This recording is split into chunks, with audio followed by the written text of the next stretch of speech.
P तो phone करे चयो ऐं तो चयो ठीकु आहे असां हिनखे मारियूं था। पोइ तो पंहिंजे भाउ सां सलाह कई। पोइ तव्हां पंहिंजे चाचे जो पिस्टल खणी आयो। पोइ तव्हां पंहिंजे चाचे जो पिस्टल खणी आयो। पोइ तव्हां पंहिंजी माउ खे मोकिले छॾियो। पोइ तव्हां पंहिंजी भेण खे घुरायो ऐं उनखे ॿाहूं ॿधियूं, उनखे पेर ॿधा, उनखे तव्हां फाही ॾेई तव्हां उनखे गोली हणी मारे छॾियो आहे। पोइ तव्हां भॼी विया। पोइ तव्हां वञी चाबियूं हिते उछलायूं। हिननि सॼी स्क्रिप्ट असांखे ठाहे ॾिनी।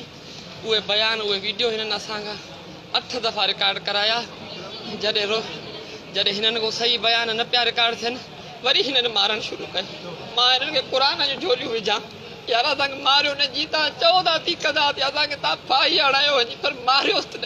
मूंखे त मारियो मुंहिंजे चाचे डायबिटिक खे, हिनखे अहिड़ी तज़लील सां मारियो छॾिजो। ही चए मूं मारिया, असांजो असां ई मारिया, पर असां जी जान छॾियो।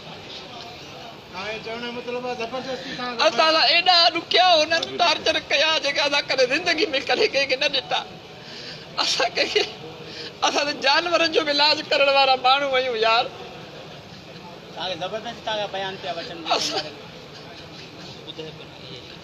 असांखे चयूं त न चवंदे त तुंहिंजे गोॾनि जूं ढकड़ियूं बंद करे छॾींदो, तुंहिंजे गोॾा कढी तोखे लाश बनाए छॾींदासीं।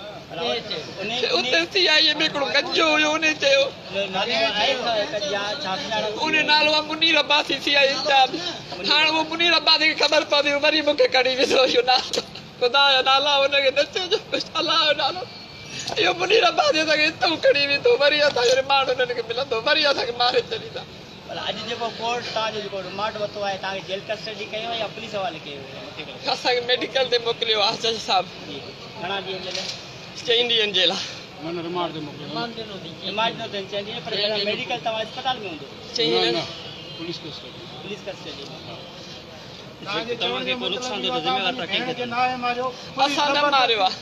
पुलिस ऐं छोकिरो असां सां मिली, असांखे हू हुननि छोकिरो पुलिस सां मिली असांखे ज़ोरी असांजे खून खे में विझराए। जॾहिं असांजो त दाद फिरियाद ॿुधो ई नथो वञे, रुॻी हुननि जी बि ॿुधी वञे। हाणे असांजो बि केरु अला हवाई थी, एॾी कोर्टूं एॾियूं ॻाल्हियूं आहिनि। असांजो बि केरु फरियाद ई ॿुधे त सही की असां सां कहिड़ो ज़ुल्म आहे। मुंहिंजो पीउ हॉस्पिटलाइज़ पियो आहे, मुंहिंजो भाउ उते। असां ठीकु आहे।